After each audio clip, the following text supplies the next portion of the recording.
So it's really about your present state at the time, and if you're able to understand the proceedings in the court. The next twist in the case of 16 children removed from an Ohio home may come from their father, who's expected to make a request that could turn the entire case upside down. I'll tell you all about it. I'm Anjanette Levy, and this is Crime Fix. He wanted a lawyer before he'd say a word. That's the moment. That's the moment I want you to sit with, because everything about this case, everything they don't want you to look at too closely, is buried in that one detail. 16 children, one house, and a father who's now asking the court to declare him mentally unfit to even stand trial. You already know what I'm about to say. Something doesn't add up here, and I need you to stay with me, because the more you dig into this Ohio case, the more it feels less like a mental health story and more like a strategy, a calculated one. Let's go back to June 30th. Deputies and state agents walk into a home in Vinton County, Ohio, and they pull 16 kids out of conditions so bad the word disgusting doesn't even cover it. Kids ranging from 18 months old to 18 years old. Some of them couldn't write their own names. Some of them couldn't speak. Not wouldn't. Couldn't. Gary Siders Jr., his wife Elizabeth, his parents Gary Sr. and Christina, all 4 charged. 16 counts each of child endangering. All 4 pleading not guilty. And for years, nobody caught it. One truancy complaint back in 2021 in the next county over, and that's it. That's the entire paper trail for 16 human beings living off the grid in plain sight. Gary Siders Jr. has been in jail in Southeast Ohio since June 30th. He's the father of the 16 children that sheriff's deputies and state agents removed from the house in Vinton County. Siders' attorney is making a move that could bring his case to a screeching halt. You'll recall the conditions in the home were described as disgusting. The children ranging in age from 1.5 to 18. All of them were largely off the radar for years, with the exception of a truancy complaint filed in neighboring Gallia County back in 2021. Gary Siders Jr. faces 16 counts of child endangering. His wife, Elizabeth Siders, faces the same charges. Gary Jr.'s parents, Gary Siders Sr. and Christina Siders, face the same charges. All 4 have pleaded not guilty. Now, the child endangering charge states that the children were abused and that the abuse resulted in serious physical harm. All of the children are in therapeutic foster care. Gary Sr. isn't in great shape. He's the only family member who has been released from jail. He's receiving treatment for a serious medical condition, and the prosecutor has said he is not a threat to the public. A competency exam has been ordered for Gary Sr. because it appeared he didn't really understand what was going on during his first court appearance. Gary Siders Jr., his son, is 36 years old, and he appears to be in much better shape physically than his father, who's 73 years old. You can see Gary Jr. here with his dad, as both were booked into the Southeast Ohio Regional Jail. Gary Jr. appears to move around just fine. And it didn't appear that he had trouble understanding directions from the corrections officers, although we don't have any audio to go with this video. And at Gary Jr.'s first court appearance, he answered the judge's questions. Do you understand those pleas? How do you plead?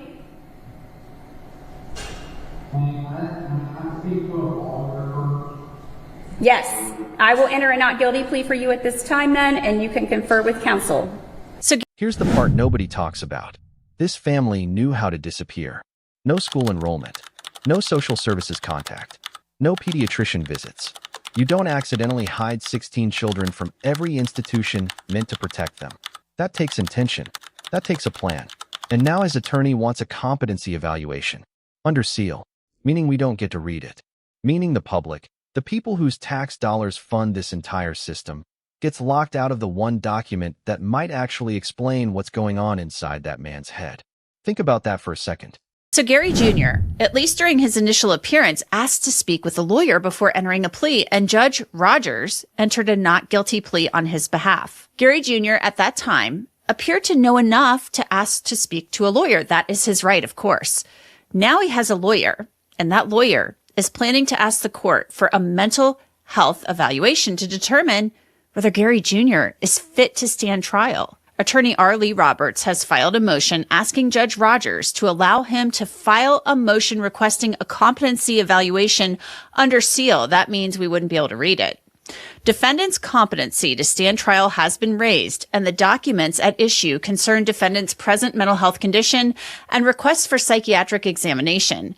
These documents contain highly sensitive mental health information or information directly reflecting defendant's psychiatric condition, the public disclosure of which would unnecessarily invade defendant's privacy and compromise the confidentiality of competency-related proceedings. Defendant seeks only limited sealing. Defendant does not seek to seal the entire case record, but only the competency motion, proposed entry that disclose or concern defendant's mental health condition and competency evaluation. No less restrictive alternative would adequately protect the confidentiality interests at issue, because the substance of the filing itself concerns defendant's mental condition and need for evaluation. Good cause, therefore, exists to permit the filing of these limited documents under seal. So in that motion asking for leave to seal the motion, Attorney Roberts makes it clear that he has highly sensitive mental health information related to his client's current mental condition. And he's making it clear that he wants him to undergo a Now here's where it gets interesting. Because Gary Jr. isn't the frail, confused figure his attorney is painting for the court. That description belongs to his father, Gary Sr., 73 years old, visibly disoriented during his first appearance. The kind of confusion a judge notices without a psychiatrist in the room. Gary Sr. is out on medical release right now, and honestly, watching that footage, you believe it. You believe something is genuinely wrong with that man.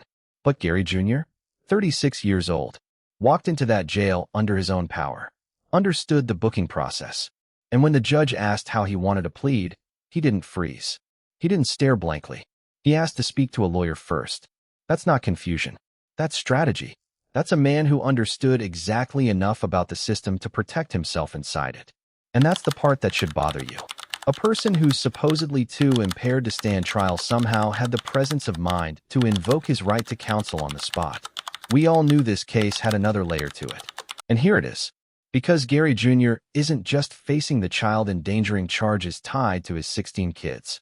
He's also facing 4 separate misdemeanor counts of public indecency, accused of exposing himself to someone outside the family for separate times in a single 9-day window in May.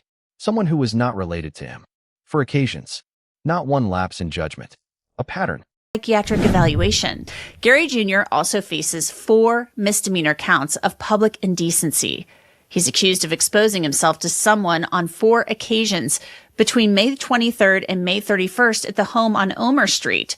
The complaint says the person Jr. exposed himself to was not a family member. Now, this may be part of the reason, this competency issue, why Gary Jr.'s attorney asked for a continuance in that public indecency case just recently. And here's the breadcrumb, because there's always another question waiting. If this competency motion succeeds, what happens to that public indecency case? Because his attorney already asked for a continuance on it. Right around the same time this competency issue started surfacing. Coincidence? Maybe. You already know how I feel about coincidences in cases like this. I want to pause here for a second, just for a moment, because I've covered a lot of these cases, and something about this one sits differently with me. 16 kids. Some of them can't read. Some of them can't write their own name. And somewhere in a courtroom, the conversation isn't about them. It's about whether their father is fit enough, mentally, to answer for what happened to them.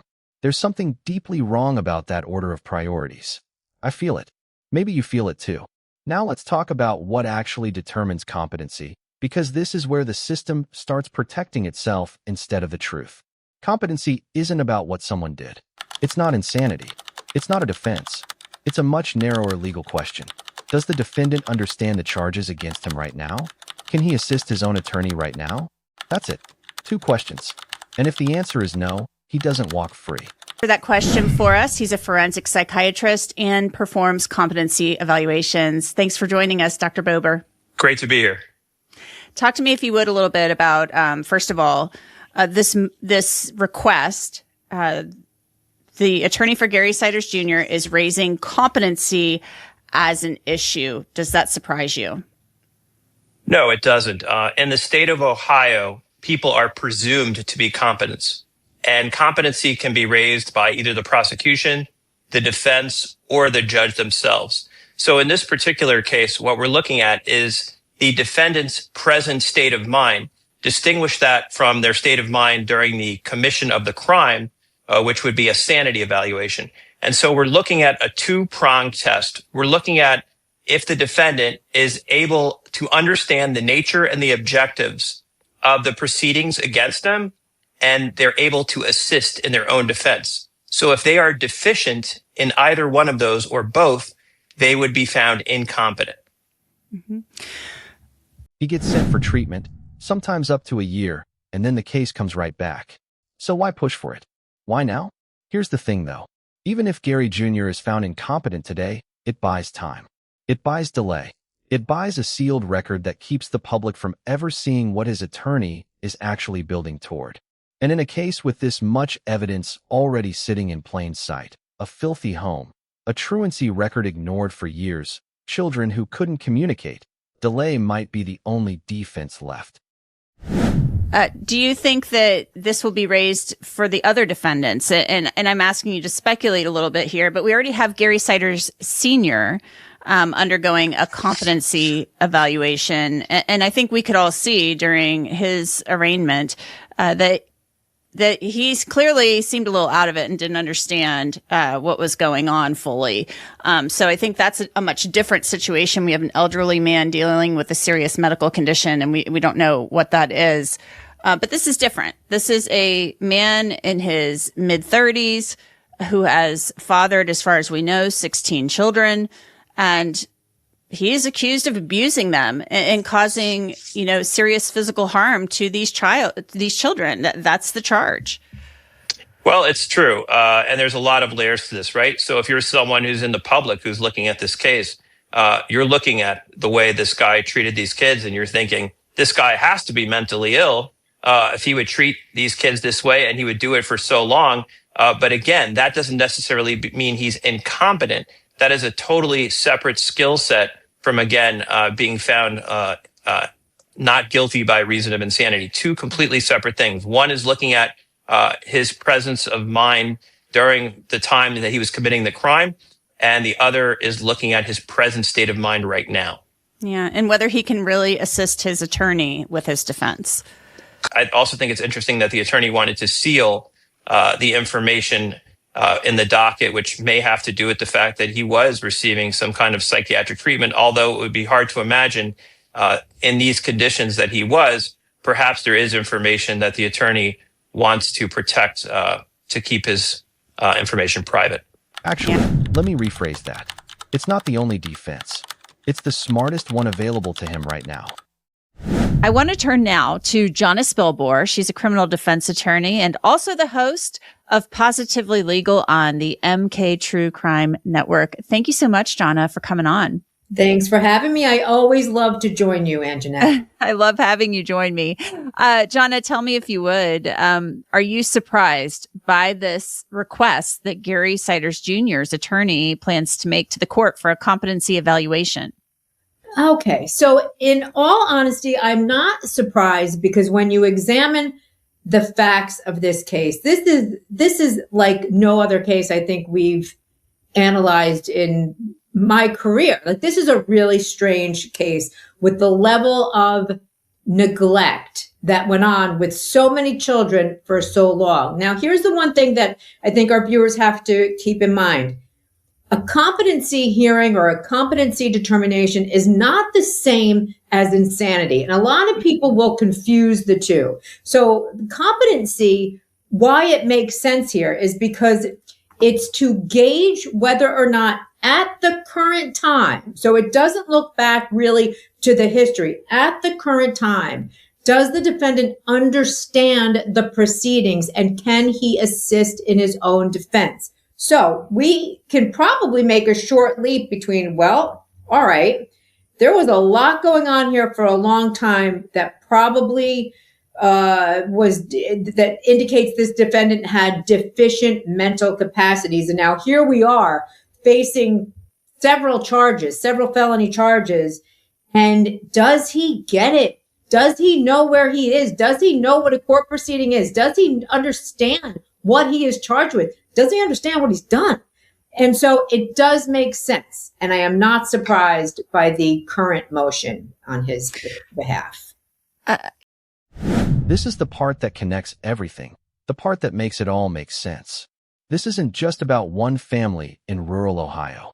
This is what happens when a system built to catch abuse before it gets to this point fails, and then offers the accused a legal off-ramp on the back end. No one checked on these kids for years. No one followed up on that 2021 truancy complaint. They are fairly done frequently, I would say, depending on the nature of the case. And like I said, there could be a complete disconnect between what is going on inside the mind of a defendant now versus what was going on at the time crimes were committed. And you have to keep in mind, in this case, the crimes they must have begun years ago. We've got 16 kids ranging from infant to 8 months to 18 years. That's a long time to live in that kind of squalor. And here's the one thing I will tell you that bugged me.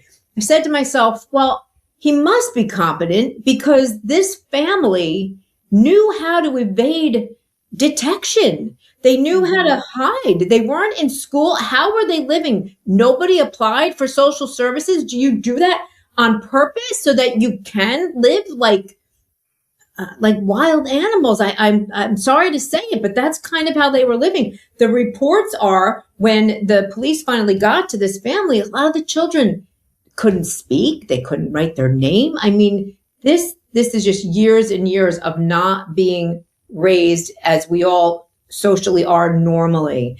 And it's really, really sad. So in this case, there has to be something going on. So the competency issue is one thing. And if he is found incompetent, that doesn't mean it's, game over. That means they'll work on him to get him competent. And then the system missed them going in.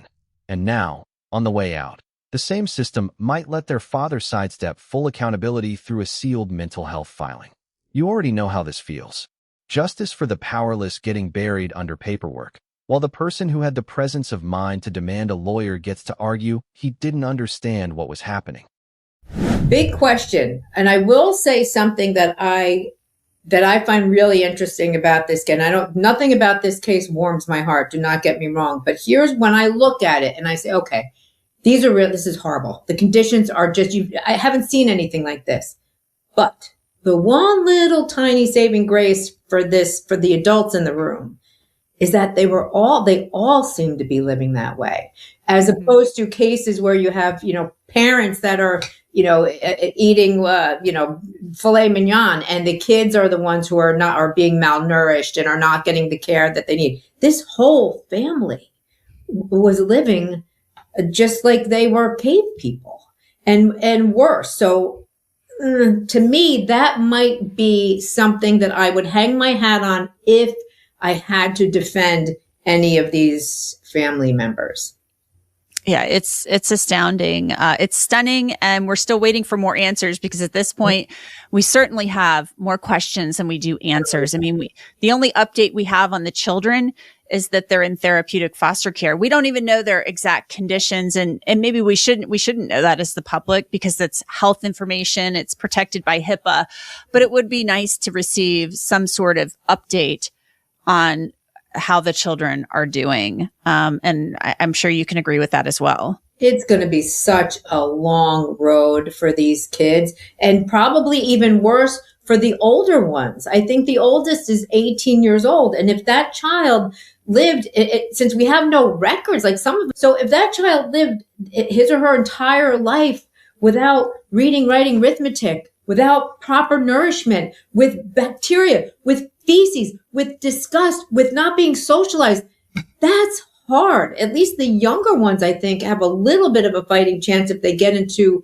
really good foster care. And there are some really good foster parents out there. So fingers crossed for that. His wife, Elizabeth, is still sitting in that jail. So is his mother, Christina. $300,000 bond, each of them.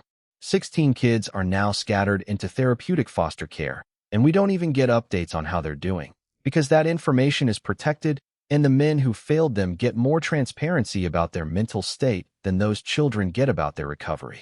Siders Jr. remains in the Southeast Ohio Regional Jail on a $300,000 bond. His wife, Elizabeth, the mother of the children, and his mother, Christina Lynn Siders, also remain in jail. Their bond is also $300,000. We're going to keep a close eye on this and let you know what happens. That's it for this episode of Crime Fix. I'm Anjanette Levy. Thanks so much for being with me. So here's my question for you, and I actually want you to answer it in the comments. If Gary Siders Jr. was competent enough to invoke his right to an attorney the moment a judge asked him a question, competent enough to expose himself to someone outside his family 4 separate times in 9 days, do you believe for 1 second he didn't understand what he was doing to those 16 kids for years? Say it in the comments, because I think you already know the answer. I think we all do.